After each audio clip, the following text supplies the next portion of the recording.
నన్ను క్షమించు బాబు. ఇలా జరుగుతుందని నేను ఊహించలేదు. నేను నీతో మాట్లాడటం ఇష్టం లేదని నాకు తెలుసు. కానీ ఇప్పుడు నిన్న పరిస్థితుల్లో చూసి నేను ఊరికే ఉండలేకపోతున్నాను. నీకు బాధ ఉందని నాకు అర్థమైంది. కానీ మనసుని దృఢపరుచుకో బాబు.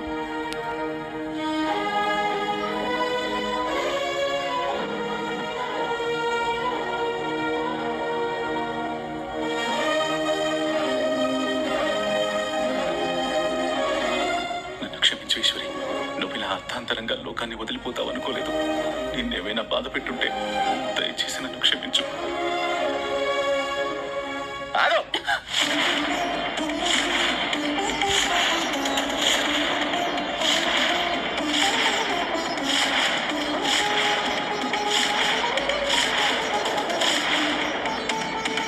నువ్వు మా అమ్మకి పూలు వేయడానికి వీల్లేదు.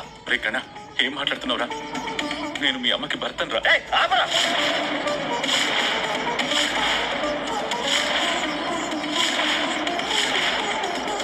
నువ్వు మా అమ్మ భర్తవి కాదు.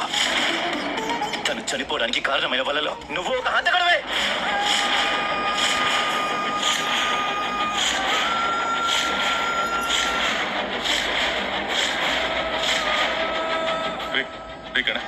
నేను ఈశ్వరిని చంపడం ఏంట్రా? ఏం మాట్లాడుతున్నావు నువ్వు? నేను తను చనిపోవాలని ఎప్పుడూ కోరుకోలేదు. మీ గురించి మంచిగా కోరుకోకపోయినా చెడు మాత్రం ఎప్పుడూ కోరుకోలేదురా. నీ వల్ల మా అమ్మ చనిపోయింది. నువ్వు మా అమ్మకి చేసిన ద్రోహాన్ని తట్టుకోలేకపోయింది. నువ్వన్న ప్రతి మాట తన గుండెల్లో తూట్లు పుడుచుకొని నిద్రలోనే గుండె పడుతూ చనిపోయింది. దానికి కారణం ఎవరు? ఇప్పుడు పరిస్థితుల్లో కూడా ఎందుకండి ఊరుకోండి. సైడే నువ్వు నన్ను ఆపగవు. వీళ్ళందరూ మా అమ్మని నాకు కాకుండా చేశారు. ముఖ్యంగా వీడు. అవును, ఈ ఇందిర, ఆ ప్రేరణ, వీళ్ళే మా అమ్మని చంపిన హంతకులు. రే గణా, నువ్విప్పుడు బాధలో ఉన్నావు. ఇలా మాట్లాడడం కరెక్ట్ కాదు. ఏదైనా ఉంటే తర్వాత మాట్లాడుకుందాం. నువ్వేం మాట్లాడుకో. ఎంతైనా ఆయన నీకు కన్న తండ్రిరా. ఏంటో నువ్వు నాకు నిధులు చెప్తున్నావు. నీ వల్ల ఆ ప్రేరణ వరే కదా నేను ఇంత బాధపడుతుంది. అసలు ఈ ప్రేరణ దాని తల్లి లేకపోయింటే నాకు మా అమ్మకి అసలు కష్టాలే వచ్చేవి కాదు. ఎక్కడి నుంచో వచ్చి ఇక్కడున్న మా అమ్మ ప్రాణాలు తీశారు. నీకు కొంచెమైనా బుద్ధు. రే ఇక్కడున్న పరిస్థితి ఏంటి? నువ్వేం మాట్లాడుతున్నావు?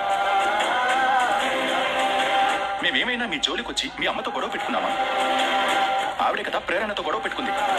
దీనికి మమ్మల్ని బ్లేమ్ చేయడం కరెక్ట్ కాదు. నాకు మాత్రం ఇదే కరెక్ట్. మాకు ఎవరు చిత్రం లేరు. ఈ ఇందిరా కుటుంబం, ఆ తర్వాత నాన్న అని ముసుగులో ఉన్న ఆ దుర్మార్గుడు. వీళ్ళ వల్లే మేము ఇప్పటికీ బాధపడుతున్నాం.